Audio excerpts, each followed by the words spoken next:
This is Bloom Residences. Hello guys, nandito na tayo.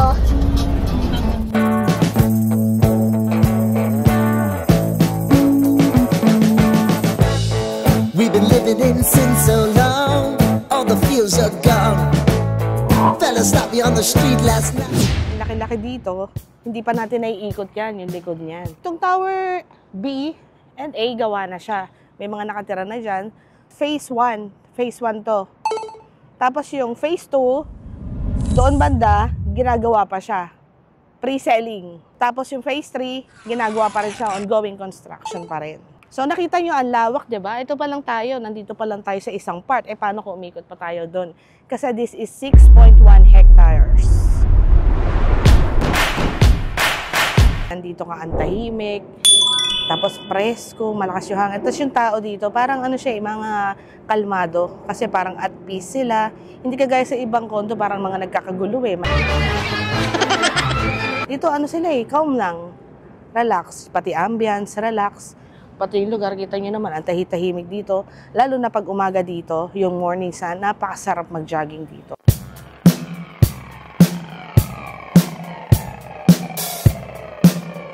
Parang bellboy, di ba? Parang hotel. Tapos meron pang trolley. Pag may mga mabibigat kayong dala or grocery, tutulungan nila kayo dyan. Di ba? Parang hotel talaga. Hotel-like talaga. Pero nandito ka sa bahay mo. So, ito yung door viewer niya. Tapos, ito yung pinaka-lock. Ayan. Tapos, ito yung pagpasok mo. Ayan, meron na siya talagang divider. So, meron na rin siya water sprinkler, smoke detector. So, ganito yung mga switch niya. Ayan. Ito yung living room. Parang ito yung second bedroom. Ayan, first bedroom. Pagpasok mo.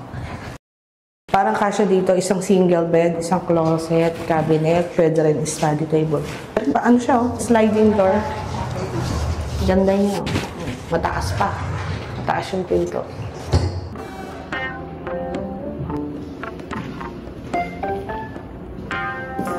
Dito yung cabinet.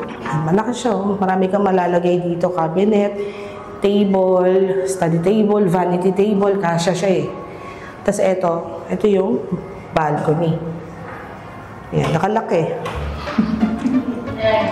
Ayaw eh.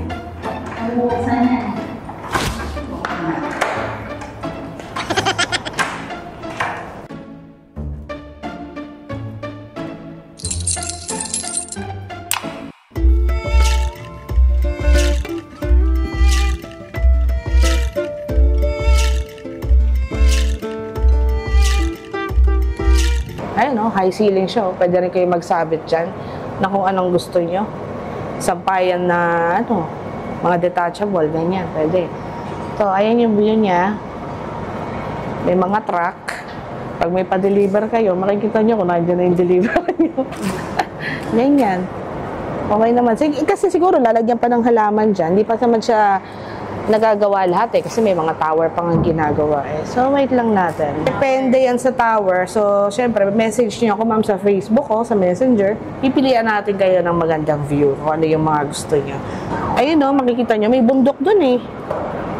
Pag tumingin kayo malayo, kita niyo may bundok. Mount Makiling ata yan. So, proceed tayo sa ating tour.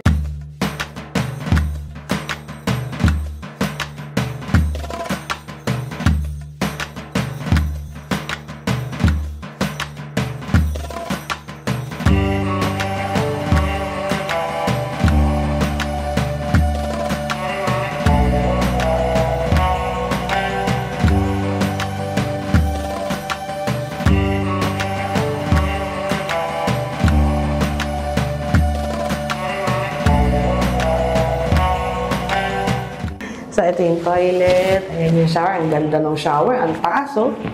Ang laki. Ayan, oh. Kahit gano'n kalaki yung foreigner. Ayan.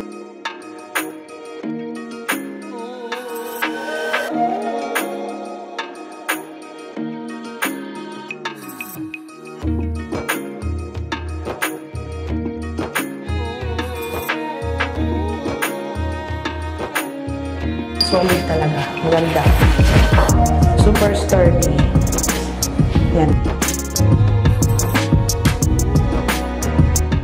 Yung sa model units nga eh, yung sink nila doon maliit eh. Pinakita sa model units, ito mas maganda. O, diba?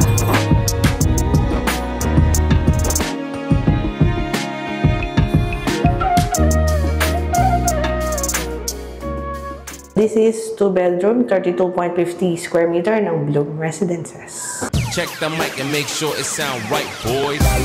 Good afternoon. So, nandito tayo ngayon sa amenity. Kita nyo naman ang ambience dito. Napakaganda.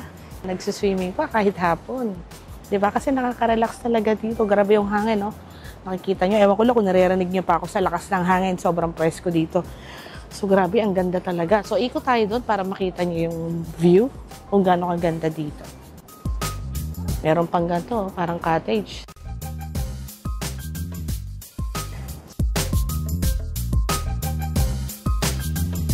So, ang final thoughts ko dito sa condo nito is para siyang resort-like. Sa labas, para ka nasa resort. Pagpasok mo, para kang nasa hotel. So, talagang perfect siya. Tapos, nakaka-good vibes. Ang ganda. Nakaka-relax talaga. Elevate your lifestyle here at Bloom Residences by SMDC.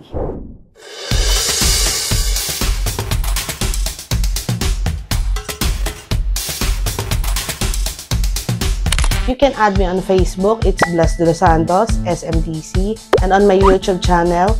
You can also call me in Viber or message me directly on Facebook.